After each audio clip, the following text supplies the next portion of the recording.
Mythes et complots avec Christian Page. Christian Page, bonjour. Salut Benoît. Comment allez-vous-tu? Très, très, très bien. Oui. Le livre, ça se passe bien? Ah oui, ça va très, très bien. C'est quoi le titre déjà? Les aventures de Christian Page? L'enquêteur du paranormal. Ah, mon Dieu, ouais. Un beau titre. Y a-tu un producteur qui t'a appelé pour l'adapter? Non, ça serait semble bien. Que ça serait bon. Ça serait bien, Chantal ça, Lacroix ouais. t'a pas appelé? Non, malheureusement. C'est bien, hein? Oui, c'est ça. Ouais, c'est le même. Fais bouger des choses avec tes genoux, ça va avancer. Ouais. Bon, l'Arche, quelques nouvelles. Quelques mais nouvelles. Aujourd'hui, qu'est-ce que tu veux faire exactement? Aujourd'hui, je vais dresser une liste de cadeaux de Noël. Ça, c'est quoi? C'est la petite reine qui a mal au ventre? C'est quoi cette affaire-là? C'est le Père Noël. Tu vois, j'ai le gabarit quand même. C'est tout petit.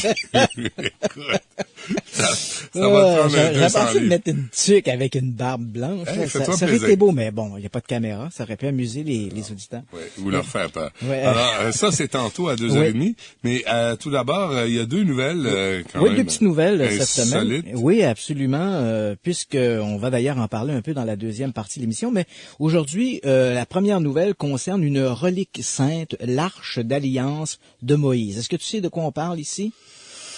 Non. Ouais, c'est loin, hein, le cours de religion. Oui, c'est très loin. Bon, écoute, l'Arche d'Alliance, c'est un coffret doré que Dieu avait commandé, en fait, à Moïse sur l'Horeb. Il lui avait dit, tu construiras une arche en bois d'acacia, 2 coudées et demie de longueur par 1 coudée et demie de largeur, 1 coudée et demie de hauteur. Donc, un coffre en bois. Dieu avait dit, tu le couvriras d'or en dedans et en dehors. Et ce coffre a servi à mettre les tables de la loi. C'est ce fameux coffre que recherche Indiana Jones dans l'aventure 1981 Oui. à la recherche de l'arche perdue. Donc, ce coffre, l'Arche d'Alliance, évidemment, c'est une relique mystérieuse et, selon la rumeur, elle se trouverait à Aksum, dans une petite chapelle en Éthiopie. Donc, la chapelle est attenante à l'église de Saint-Marie du Sion. Elle est entourée d'une grille. Je vois à ton air débitatif un certain scepticisme. Mais bon, selon la tradition, l'arche aurait été ramenée en Éthiopie par Ménique Ier, qui était le fils du roi Salomon et de la reine de Saba. Ouais. Et tout ça, Ménique ça se passe. Ier, Ménique Ier. c'est pas le gars qui coupe les cheveux, ça, c'est Papineau? Qui fait toujours la même coupe à tout le monde avec le rasoir. Exact. Ouais, parle-moi du Canadien. Oui, bon, Ok, donc, c'est pas lui, là. non, c'est pas lui, c'est son ancêtre. Donc, l'arche aurait été ramenée en Éthiopie, donc 900 ans avant Jésus-Christ par Ménique Ier. Et l'arche aurait été gardée donc dans de nombreux lieux secrets. Puis en 1960 à peu près, on l'aurait déposée dans cette petite chapelle, donc attenante à l'église de Saint-Marie du Sion. Ouais. Évidemment, personne n'a jamais vu l'arche. Et il y a un gardien de l'arche qui est nommé d'ailleurs à vie. Il passe sa vie, en fait, à vénérer l'arche. Et durant sa vie d'isolation, comme ça, il se doit de désigner qui sera son successeur. Et à défaut, il y a comme une sorte de conseil écuménique qui est organisé par l'Église chrétienne orthodoxe. Ce gars-là, il est jamais à côté au mur, puis il dit, peut-être que je passe à côté de quelque chose. À regarder une petite boîte. Oui, comme ça. de passer ma vie à checker une boîte. Il me semble que je pourrais aller à la ronde. Ouais.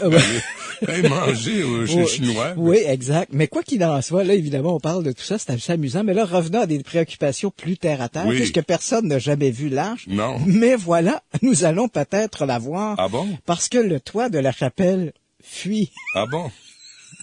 Là, ils vont... Donc voilà, les autorités locales ont fait étendre sur la chapelle en question des grandes bâches pour empêcher l'eau de s'infiltrer à l'intérieur. Ah, c'est chic. Mais c'est chic. Mais non, mais c'est épouvantable. Ah oui. C'est un truc commandé par Dieu lui-même. C'est recouvert par une bâche canadienne tailleuse.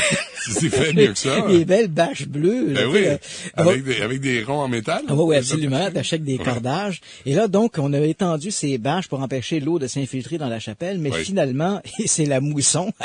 Et là, le problème est tellement majeur Ils que vendent. il va y avoir l'église, la chapelle nécessite des travaux majeurs de réfection. OK. Il va donc falloir déplacer la sainte relique.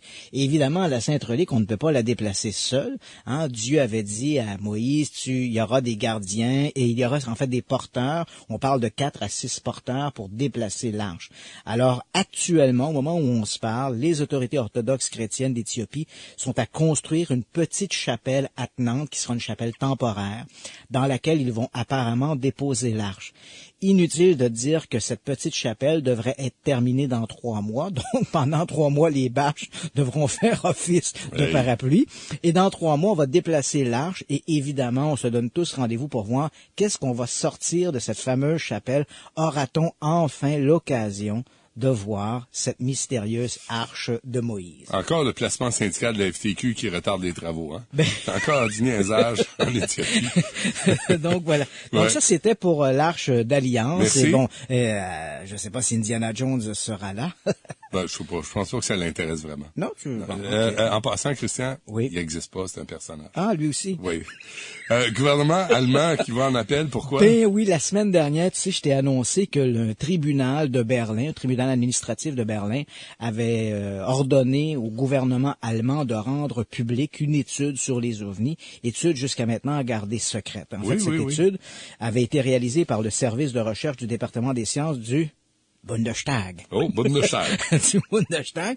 Et le gouvernement, donc, allemand, refusait de rendre publique cette étude, sous prétexte que l'étude, en fait, avait été en fait, organisée, préparée par des gens de l'intérieur. Ce n'était pas une commande officielle du gouvernement et sous ce prétexte-là, le gouvernement allemand disait ça nous appartient pas, ça appartient aux gens du comité, donc par conséquent, on n'a pas à rendre ça public. Évidemment, le tribunal administratif avait pas considéré cette excuse-là et avait ordonné au gouvernement de rendre public le document. Ben, le gouvernement a décidé finalement d'aller en appel de cette décision. Il s'est adressé donc au tribunal administratif supérieur de Berlin parce qu'il refuse encore obstinément de rendre public ce document. Mais quand même, c'est alimenter la machine à rumeurs. Hein? Absolument. Écoute, uniquement par ce débat-là, au moins, on a appris quand même quelques petits détails par rapport à cette étude. Les médias avaient rapporté que c'était une étude récente sur la question des ovnis. Ce n'est pas tout à fait le cas. En fait, l'étude date de la fin des années 70. C'est une étude dont on connaît maintenant le titre de cette étude qui s'intitule « Recherche de vie extraterrestre selon la résolution des Nations Unies A33-426 à partir d'observations d'objets volants non identifiés et d'entités extraterrestres ». Parfait. Ça, c'est un titre accrocheur. On aime ça de même. Un peu long sur l'affiche, mais c'est parfait. Mais c'est accrocheur. Écoute, ce que l'on sait maintenant, c'est que cette étude a été orchestrée à la fin des années 70 suite à une réunion qui avait eu lieu à l'ONU. Donc, je rappelle les faits. On est en 1978. Éric Guéry, qui à l'époque était le président de l'île de Grenade, qui avait lui-même été témoin de phénomènes ovnis, avait demandé à l'ONU qu'on fasse une sorte de commission d'enquête internationale pour étudier la question des ovnis. Et à l'époque, le secrétaire général, qui était Kurt Waldheim, tu te rappelles de Kurt Waldheim qui avait été éclaboussé à la fin de son mandat parce qu'on l'avait associé. Oui, voilà. Merci. Il aimait la petite moustache. Larry toujours aux aguets. Ah oui, écoute, donc Kurt Waldheim avait donc proposé cette motion que les pays fassent une étude sur les ovnis. L'affaire avait rapidement dérapé parce que les Britanniques avaient refusé d'emboîter le pas. Mais visiblement, l'Allemagne, elle, avait suivi et ont visiblement fait cette étude qui donc depuis 30 ans maintenant dort dans les archives du gouvernement allemand. Évidemment, comme tu l'as mentionné, le fait que le gouvernement refuse de rendre publique cette étude, le fait qu'on aille en appel avec cela, évidemment, ça l'alimente la machine à rumeurs. Si on regarde les raisons derrière cette obstination, cet entêtement, évidemment, ils sont doubles, du moins dépendamment de si tu t'adresses aux amateurs d'ovnis ou aux sceptiques. Les amateurs d'ovnis diront, cette étude, si le gouvernement refuse de rendre public le document, c'est parce qu'elle doit contenir des informations de haut niveau qui prouvent l'existence du phénomène ovni, qui prouvent la présence d'extraterrestres sur notre planète. Et si on s'adresse du côté des sceptiques, eux, ils soutiennent que l'étude, comme elle a été réalisée à la fin des années 70, c'était une époque où l'Allemagne était encore divisée en deux. C'était avant la chute du mur de Berlin. Donc, il est possible que cette étude dissimule une façon dont le gouvernement ouest-allemand aurait pu utiliser l'existence des ovnis ou le couvert des soucoupes volantes pour surveiller de façon illégale leurs voisins est-allemands. Oui, okay. Et c'est un peu ces magouilles souterraines qu'on voudrait dissimuler. Évidemment, ça peut surprendre parce qu'on se dit, écoute quand même, C'est un gouvernement qui date de 30 ou 40 ans.